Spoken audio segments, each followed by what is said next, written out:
Relieve गलीव या चलीव, यानी धर्म परिवर्तन कर लो, मुस्लिम बन जाओ, या मर जाओ, या कश्मीर छोड़कर हमेशा के लिए चले जाओ।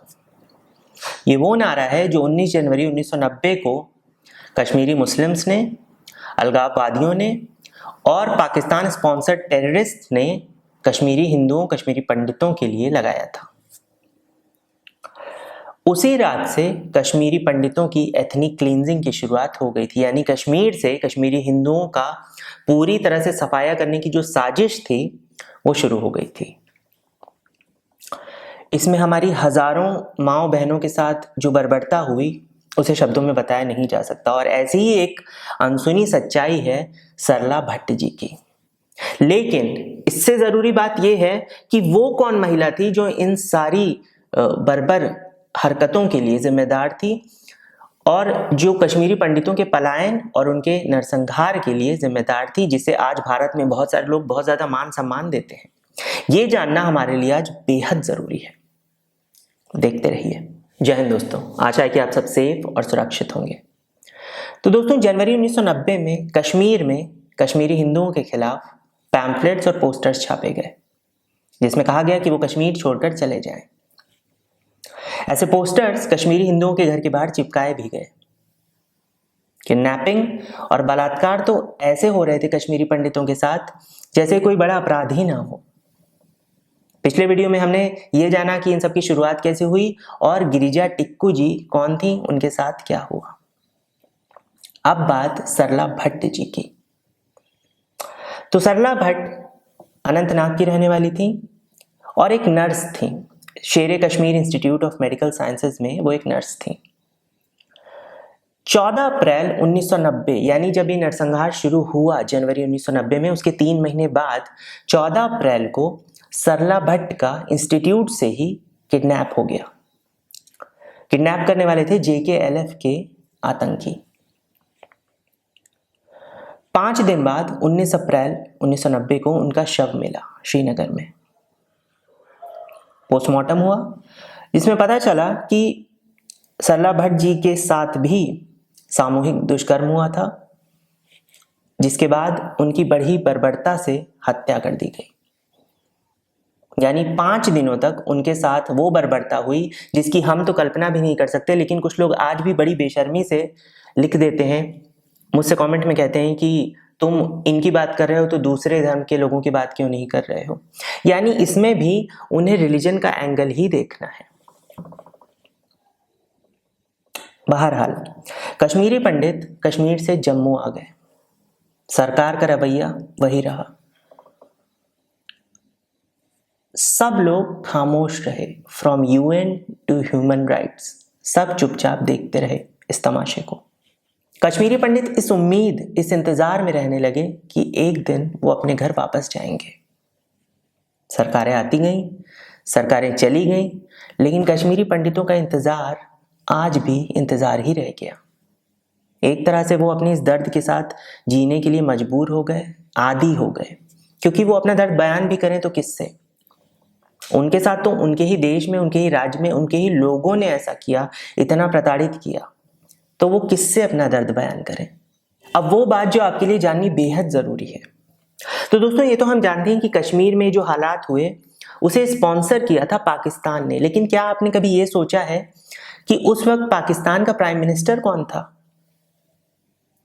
वो भी एक महिला ही थी, बेनजीर भुट्टो। दिसंबर 88 से अगस्त 90 तक प्राइम मिनिस्टर रहने वाली बेनजीर भुट्टो की जब मौत हुई 2007 में, तो भारत में बहुत बड़े बड़े नेता, आप जाकर पढ़ सकते हैं गूगल पे, बहुत बड़े बड़े नेताओं ने कहा कि ये तो लोकतंत्र की हत्या है। हालांकि उनकी हत्या को मैं नहीं सपोर्ट कर रहा हूं, लेकिन भारत में कहने का मतलब है बहुत से लोगों को बहुत दुख हुआ कि ये तो लोकतंत्र की हत्या है, एक महिला का ऐसे कैसे आप असैसिनेशन कर सकते हैं। ये वही संगठन और वही नेता हैं जिन्होंने आज तक एक शब्द गिरिजा टिक्कू जी के बारे में, सरला भट्ट जी के बारे में और इस तरह की जो हजारों महिलाएं थी उनके बारे में आज तक इन लोगों ने एक शब्द नहीं बोला है। और इसीलिए मैं कहता हूं कि ये जानना आपके लिए जरूरी इसलिए क्योंकि एक नैरेटिव है। आप ये नहीं देख रहे हैं कि ये सारे जो इंसिडेंट हुए उसके पीछे कौन है। लेकिन उसकी जब हत्या हो जाती है तो आप ये कह रहे हैं कि एक बहुत बड़ी लीडर की हत्या हो गई जो बहुत ही लोकतांत्रिक तरीके में विश्वास रखती थी। तो बेनजीर भुट्टो ने पीएम बनते ही कश्मीर के हिंदुओं के खिलाफ हिंसक और भड़काऊ बयान देने शुरू कर दिए। मजहब के नाम पे कश्मीरी मुस्लिमों को भड़काया, जिहाद के नाम पे आतंकवाद को स्पॉन्सर किया। नतीजा हम सब जानते हैं, कश्मीरी पंडितों का नरसंहार और फिर उनका पलायन, यानी पहले जेनोसाइड और फिर एक्सोडस। दोस्तों, कहते हैं कि किसी मृत व्यक्ति के बारे में हमें कभी भी कोई गलत बात नहीं कहनी चाहिए, जो कि सही भी है, हमें नहीं कहनी चाहिए, ये हमारी संस्कृति नहीं है। लेकिन बेनजीर भुट्टो ने जो किया उसका खामियाजा उन्हें खुद भुगतना पड़ा। जिस मजहबी कट्टरवाद का इस्तेमाल बेनजीर भुट्टो ने हमारे खिलाफ किया, उसका शिकार आखिर वो खुद बन गई साल 2007 में जब उनकी हत्या कर दी गई। हालांकि इस बात पे आज भी कई सवाल उठते हैं कि बेनजीर भुट्टो की हत्या किसने की थी, तालिबान ने, अलकायदा ने, या फिर आईएसआई ने, या फिर पता नहीं वो किसकी साजिश का शिकार हुई। खैर, वो जानना भी इतना ज़रूरी नहीं है, लेकिन दुख की बात यह है कि आज भी भारत में बहुत सारे सीडियो इंटेलेक्चुअल्स बेनजीर भुट्टो को एक बहुत महान नेता मानते हैं और उनकी मृत्यु को शहादत के तौर पर देखते हैं। बेनजीर भुट्टो एक महिला जो हजारों कश्मीरी महिलाओं की मौत का कारण बनी, इस पे कम लोग गौर करते हैं। अब मेरा एक संदेश उन लोगों के लिए जिन्होंने मेरे पिछले वीडियो पर कमेंट किया कि तुम हिंदू महिलाओं पे हुए अत्याचार के वीडियो क्यों बना रहे हो, क्योंकि तुम एक हिंदू हो।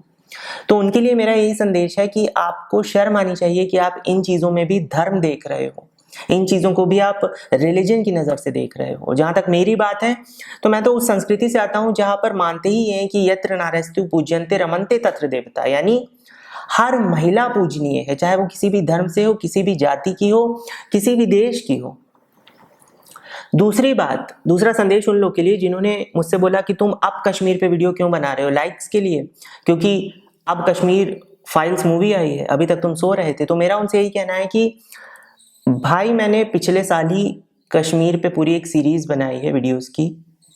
अगर आपने वो नहीं देखी तो वो आपकी अज्ञानता है, आपकी अनभिज्ञता है, आप शायद सो रहे थे। आपने कश्मीर पे वीडियो सर्च करने शुरू किए हैं कश्मीर फाइल्स आने के बाद। तो इंटरनेट अगर मिल गया है सस्ता तो कुछ भी मत बोलो, थोड़ा सोच समझ के बोलो, कम से कम मेरी नहीं तो अपने शब्दों की कीमत तो पहचानो। आप मेरी कश्मीर सीरीज देख सकते हैं ऊपर आई बटन पर क्लिक करके।